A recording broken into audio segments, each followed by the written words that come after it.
안녕하세요. 하루페이스 말씀 충전 하필큐티 조종환입니다. 오늘 함께 나눌 하나님 말씀은 에스라 5장 1절에서 17절까지 말씀입니다. 선지자들 곧 선지자 학개와 이도의 손자 스가랴가 이스라엘의 하나님 이름으로 유다와 예루살렘에 거주하는 유다 사람들에게 예언을 하게 됩니다. 학개와 스가랴는 성전이 건축이 중단된 것에 대해서 재개할 수 있도록 독려하고 힘을 북돋아 주는 그런 말씀을 하게 됩니다. 사실 이제 그들이 반대하는 자들의 강력함을 보고 두려워할 수밖에 없었던 것은 벌어지는 사실이었을 겁니다. 이 두려워하는 것과 낙심하는 것을 핑계 삼아서 어떤 영적인 이 나태함을 줄 수 있는데 굉장히 많은 조건들이 있었던 것은 사실이었을 거예요.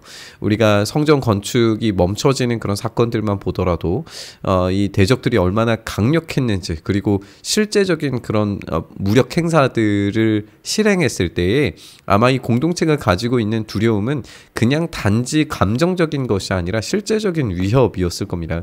그런데 학개와 스가랴가 하는 일은 뭐냐면 그런 두려움과 낙심을 핑계 삼아서 이 공동체의 영적 관심 그 자체가 무뎌지는 것을 경고하는 거죠. 한마디로 말해서 지금 여기에서 하나님의 이름으로 예언했다라고 하는 것을 보아서 지금 학개와 스가랴가 강조하려고 하는 것은 무엇이냐? 하나님께서 일하시면 이런 위기와 어려움들도 극복할 수 있다 라고 하는 사실을 선언하는 거죠. 사실상 이 낙심과 두려움을 해결하는 가장 효과적이고 유일한 방법은 하나님 이름 앞에 다시 서는 일인 겁니다. 이에 스알디엘의 아들 스룹바벨과 요사닥의 아들 예수아가 일어나서 예루살렘에 있던 하나님의 성전을 다시 건축하기 시작합니다. 스룹바벨은 이제 여호야긴의 맏아들, 이제 스알디엘의 아들이었어요. 그래서 스룹바벨은 사실상 이 유다에서 이 다윗 자손의 이 혈통에 있는 사람이다라고 볼 수 있겠죠. 또 우리가 여호야긴을 하면은 열왕기 마지막 부분을 떠올리게 되는데, 여호야긴이 이 합법적인 왕으로 인정되었다라고 하는 점을 떠올려 볼 수 있어요. 그가 복권되어서 왕의 자리 식탁에서 식사를 하는 장면으로 열왕기가 맞춰지게 되죠. 그래서 이런 유다의 합법적인 왕으로 인정되었다는 점을 생각을 해보면 스룹바벨이 총독으로서 예루살렘에 돌아왔고, 이 총독으로서 지금 성전을 다시 쌓는 일을 시작한다라고 하는 점을 우리가 생각해 볼 때, 성전이 다시 건축되는 건 여전히 다윗의 자손이 하나님의 집을 짓는 것과 관계되어져 있다라고 하는 점을 우리가 살펴볼 수가 있습니다. 또 이제 대제사장의 역할을 했던 이 예수아가 일어나서 성전을 지었다라고 하는 점들, 또 예수아를 여호수아라고 읽을 수도 있을 텐데요. 이런 것들을 우리가 참고를 해보면 결국에 완성된 성전에 대한 밑그림을 이들이 그려가고 있는 것인데, 우리가 완성된 성전의 이 부분은 결국 다윗의 자손이시자 대제사장이신 우리 주님 예수 그리스도를 통하여서 이 성전이 완성된다라고 하는 걸 우리가 생각을 해볼 수 있을 겁니다. 그때 유브라데 강 건너편 총독 다뜨네와 스달보스네와 그들의 동관들이 다 나와서 그들에게 이르되, 누가 너희에게 명령하여서 이 성전을 건축하고 성곽을 마치게 하였느냐라고 그렇게 질문을 하게 됩니다. 지금 이 건너편 총독 다뜨네와 스달보스네가 갑자기 찾아와서 이 성전 건축에 대한 조사를 하기 시작하는데, 또 다시 이전에 있었던 이 장면들이 되살아났겠죠. 그래서 굉장히 공포스러운 그런 모습이었을 것 같아요. 우리가 이 건축하는 자의 이름을 아뢰었으나, 그러니까 한마디로 이 건축하는 자는 지금 스룹바벨 유다 총독의 역할을 하는 사람이라고 이제 알려줬는데, 하나님이 유다 장로들을 돌보셔서 그들이 능히 공사를 막지 못하고 이 일을 다리오에게 아뢰고 그 답장이 올 때까지 기다리게 되는 일들이 벌어지게 됩니다. 사실 이 다뜨네와 스달보스네가 하는 것은 이 정부 관리로서 당연히 해야 되는 일이에요. 그쵸?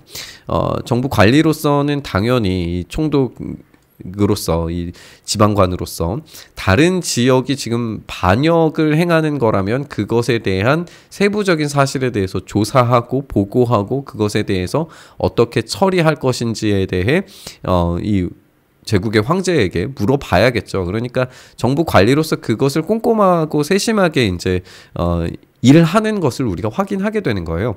이것이 오히려 이제 역전 상황을 만들어내는 겁니다. 왜냐하면 이들은 이것을 방해하고 막으려고 하는 대적들이 여전히 있는데 이 대적들이 이 정부 관리가 지금 조사를 하고 멈추게 만드는 일들을 해서 이제 성전이 지어지지 못하게 될 거야라고 그렇게 생각을 하지만 우리가 결론적으로 살펴볼 수 있게 되는 것은 이 대적들의 기대와는 전혀 다르게 오히려 이 정치적으로 또는 법률적으로 이것이 합법이다라고 하는 것이 밝혀지게 될 거예요. 그러면 이 원수들, 대적들의 전략이 완전히 무효가 되고 오히려 정당성을 얻어서 성전과 성벽을 건축하는데 더욱 이 힘을 받게 되는 일들이 벌어지게 되는 거죠.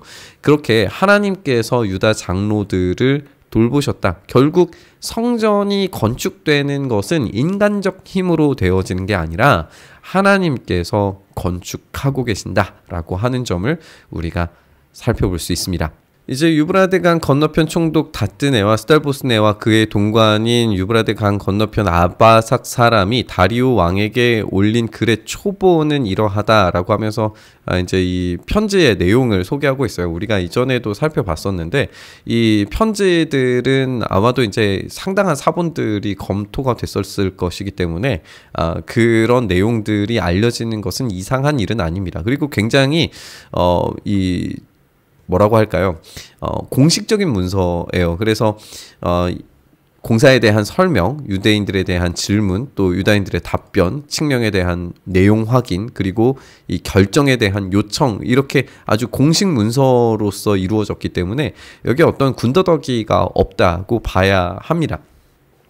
내용을 좀 읽어보면 다리오 왕은 평안하시옵소서. 왕께 아뢰옵나이다. 우리가 유다도에 가서 지극히 크신 하나님의 성전에 나아가 본즉 성전을 큰 돌로 세우며 벽에 나무를 얹고 부지런히 일함으로 그 공사가 그 손에서 형통하옵기에 우리가 그 장로들에게 물어보기를 누가 너희에게 명령하여 이 성전을 건축하고 이 성곽을 마치라고 하였느냐 하고, 여기서 보는 것처럼 여기서는 이제 사실 관찰이 나오는 거고, 그리고 여기에 이제 유다인들에 대한 이 질문, 상황 파악을 하게 되는 거죠. 우리가 또 그 우두머리들의 이름을 적어 왕에게 아뢰고자 하여 그 이름들을 물은즉이라고 하면서 이제 이 질문에 대한 내용들을 하고 있는 것을 보게 돼요. 근데 여기에서 이제 표현들 자체가 지극히 크신 하나님의 성전, 또 이 성전에 큰 돌로 세우고 부지런히 일함으로 그 손에서 형통하옵기에 라고 하는 이런 표현들이 중립적인 이 편지를 써야 할 것 같은 이 행정장관들에게서는 굉장히 이 종교적인 언어로 보여지는 것을 우리가 확인할 수가 있어요.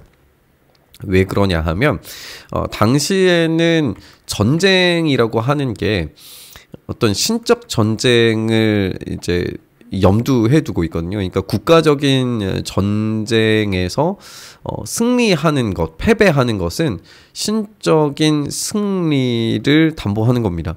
그래서 이기는 나라의 신이 이겼다라고 하는 거예요. 그런데 이제 이스라엘 백성들 같은 경우에는 바벨론 신에게 패배한 것 같은데 이 성전이 지금 이루어지고 있단 말이에요. 그러면 누가 과연 더 큰 신인가? 라고 하는 자연스러운 질문을 하게 됩니다. 신이 이기지도 않았는데 이 성전을 짓는 건 불가능한 거거든요. 그러면 지금 이런 내용들, 이런 문제들의 어떤 신학적인 내용들도 이제 포함해서 관찰된 결과와 함께 더불어서 이 신적 승리가 과연 정당한가, 온당하다고 평가할 수 있는가? 만약에 그렇지 않다면 이건 엄청난 반역 사건이기 때문에 여기에 대한 평가가 이루어져야 되죠. 그런데 이들이 형통하게 짓는 것을 봤을 때 이게 뭔가 심상치가 않다라고 하는 것을 느낀다라고 볼 수 있는 겁니다.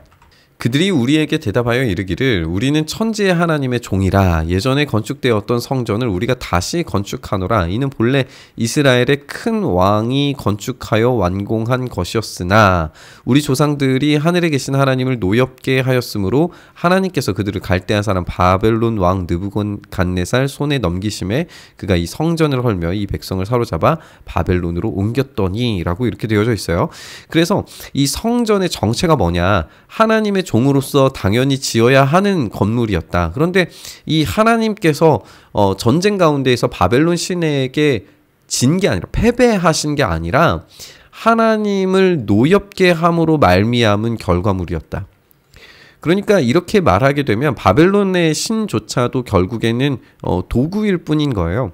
그래서 이 도구로서 우리가 잠시 바벨론으로 옮겨졌는데 바벨론 왕 고레스 원년에 고레스 왕이 조서를 내려 하나님의 이 성전을 다시 건축하게 하셨다. 그러니까 이 도구로 사용받은 존재가 다시금 성전을 짓도록 만드는 도구로 사용되었다라고 하는 거니까 이 페르시아 제국으로서는 뭐 이제 그런 도구적 사용의 이유 또 정당성 뭐 이런 큰 왕들 뭐 이런 것들이 다 하늘에 계신 하나님을 통하여서 이루어졌다라고 하는 거니까 이거는 진짜 이 조서가 내려졌는지 안 내려졌는지에 대해서 확인하면 이런 신학적인 정당성에 대해서 이제 증명이 되느냐 못 되느냐 이런 것을 판단을 할 수 있게 되는 거죠.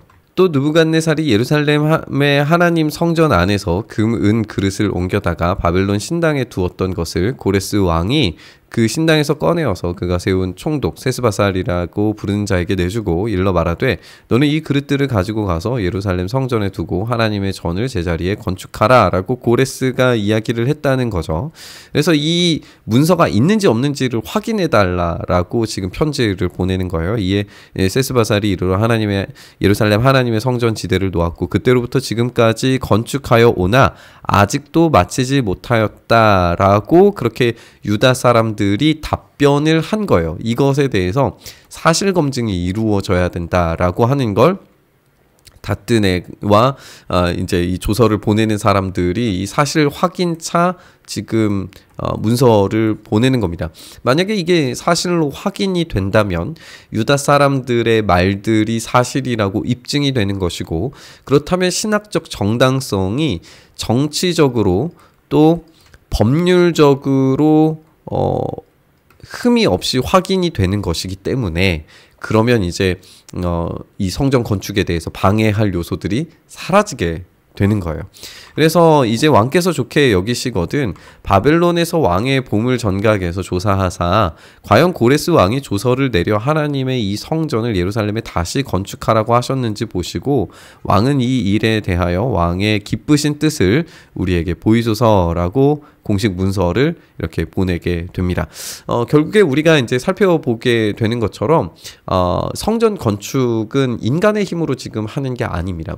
하나님께서 하시는 것이고 그 배경에 있는 이야기들 그리고 누가 성전을 짓는가부터 시작을 해서 그 모든 과정들 가운데 하나님의 섭리 없이 도무지 이 일들이 이루어질 수 없다라고 하는 것을 우리가 확인을 하게 됩니다. 결국 세상의 어떤 권력과 힘과 능력도 하나님의 일하심 앞에서는 어떤 것도 그 능력을 발휘할 수 없습니다. 이 대적들이 하려고 했던 정치적인 이 힘들 또 어떤 힘과 무력을 통한 방해들이 철저히 무효화되어져 가는 과정들을 우리가 발견하게 됩니다. 결국에 하나님의 도우심에 따라라고 하는 이 문장을 우리가 오늘 함께 묵상해 봤으면 좋겠습니다.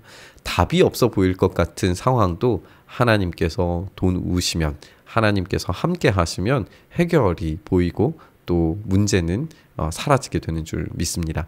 오늘 그 하나님의 도우심, 하나님의 일하심을 경험하면서 우리의 해결되지 않을 것 같았던 문제들이 해결되는 놀라운 은혜를 경험하는 하루 되기를 간절히 바라고 소망하면서 우리 묵상의 자리로 나아가시죠.